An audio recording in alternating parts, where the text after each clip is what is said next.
During a time of great prosperity and peace in the flourishing garden of Islam, when philosophers and scholars excelled all others in the quality of their writing, and scientists and inventors devised the most marvelous of innovations, adventurers and travelers would go where none of their kind had gone before.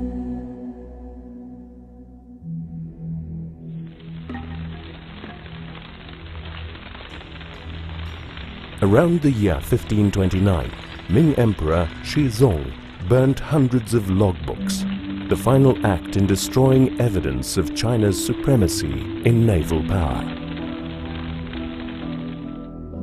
Lost for more than 500 years, accounts of a mighty Chinese armada were rediscovered in Fujian province in the 1930s. Etched on a pillar, they told of gigantic ships laden with gifts for distant kings, from whom the Ming Emperor exacted tribute in return.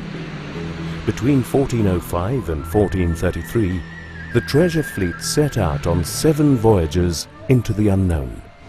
At the helm of these vast armadas was a 2-meter-tall warrior navigator, the Muslim admiral of the fleet, Zheng.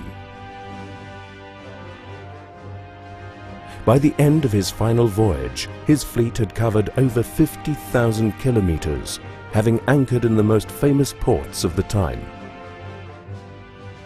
From China to India, from the Arabian Sea to the east coast of Africa, Zheng led his ships further than anyone before.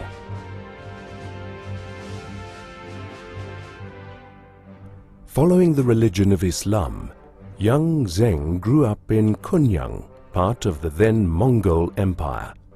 But his boyhood life was to change on his 11th birthday.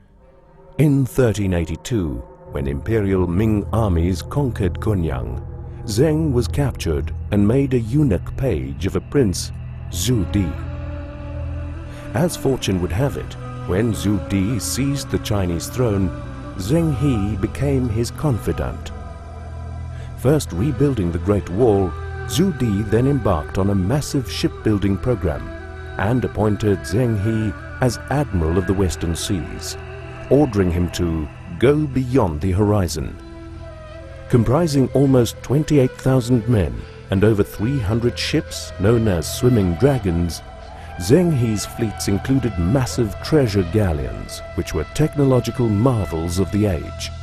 400 feet long and 160 wide, with 9 masts, they were almost 5 times the size of Portuguese caravels, which would sail into the Indian Ocean only 50 years later. With a crew of 1,000 men, the ships took enough food to last them for years at sea, and included tubs of earth on deck so that vegetables and fruit could be grown.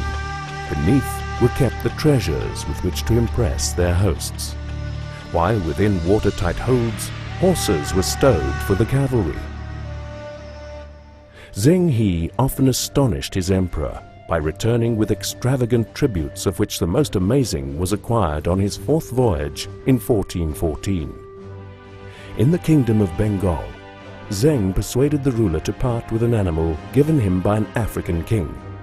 To much excitement, when the giraffe arrived at the imperial court in Beijing, the emperor's philosophers celebrated it as the fabled unicorn, an animal associated with an age of peace and prosperity. Now a hero, Zheng set sail for his 4th and most ambitious voyage, to Arabia, where he fulfilled his personal pilgrimage to Mecca and finally reached Africa, stopping at Mogadishu, Mombasa and Zanzibar. Thought to have traveled as far south as the Mozambique Channel, Zheng vastly outdid his Western contemporaries in their own age of exploration. Could he have even rounded the Cape of Good Hope and gone as far as America, as some historians claim?